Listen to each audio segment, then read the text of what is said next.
जय श्री कृष्णा दोस्तों, स्वागत है आपका हमारे चैनल भक्ति सागर में। आज की वीडियो में हम माघ मास कथा अध्याय 4 को सुनेंगे। एक समय की बात है, साक्षात विष्णु के रूप में श्री दत्तात्रेय सत्य पर्वत पर रहते थे।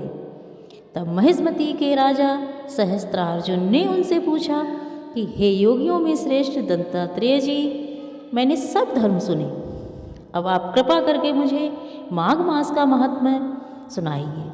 तब दत्तात्रेय जी बोले, जो नारद जी से ब्रह्मा जी ने कहा था वही माघ महात्म्य मैं तुमसे कहता हूँ। इस कर्म भूमि भारत में जन्म लेकर जिसने माघ मास में स्नान नहीं किया उसका जन्म निष्फल गया। भगवान की प्रसन्नता, पापों के नाश और स्वर्ग की प्राप्ति के लिए माघ स्नान अवश्य करना चाहिए। यदि यह पुष्ट और शुद्ध शरीर माघ स्नान के बिना रह जाए तो इसकी रक्षा करने से क्या लाभ। जल में बुलबुले के समान, मक्खी जैसे तुच्छ जंतु के समान यह शरीर माघ स्नान के बिना मरण समान है। विष्णु भगवान की पूजा न करने वाला ब्राह्मण, बिना दक्षिणा के श्राद्ध, ब्राह्मण रहित क्षेत्र, आचार रहित कुल, ये सब नाश के बराबर हैं।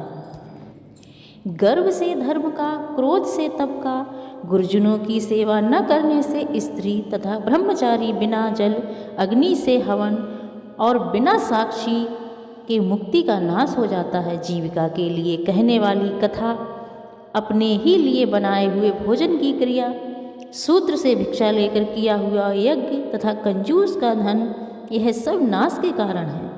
बिना अभ्यास और आलस्य वाली विद्या, असत्य वाणी, विरोध करने वाला राजा, जीविका के लिए तीर्थ यात्रा, जीविका के लिए व्रत, संदेह युक्त मंत्र का जप, व्यग्र चित्त होकर जप करना, वेद न जानने वाले को दान देना, संसार में नास्तिक मत ग्रहण करना, श्रद्धा बिना धार्मिक क्रिया, यह सब व्यर्थ है।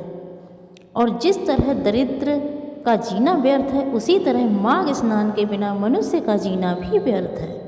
ब्रह्माघाती, सोना चुराने वाला, मदिरा पीने वाला, गुरु पत्नीगामी और इन चारों की संगति करने वाला माघ स्नान से पवित्र हो जाता है।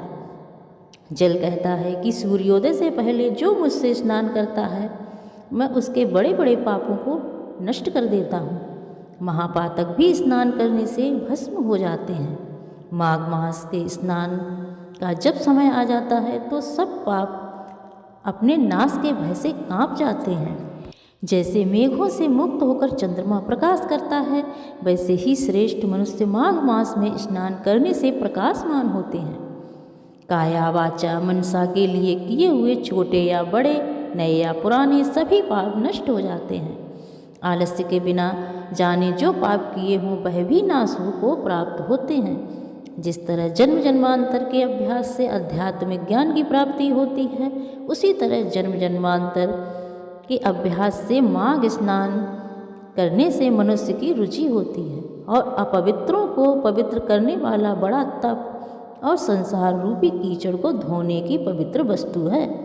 हे राजन, जो मनवांछित फल देने वाला माघ स्नान नहीं करते, वह सूर्य चंद्र के समान भोगों को कैसे भोग सकते हैं। दोस्तों, कथा अध्याय 4 यहीं पे समाप्त होता है। इससे आगे की कथा हम अपनी अगली वीडियो में सुनेंगे। कथा अच्छी लगी हो तो हमारे चैनल को लाइक और सब्सक्राइब अवश्य करें। धन्यवाद। जय श्री कृष्ण। हे प्रभु, इस कथा को सुनने वाले अपने सभी भक्तों के ऊपर अपनी कृपा हमेशा बनाए रखना। जय श्री हरि विष्णु। जय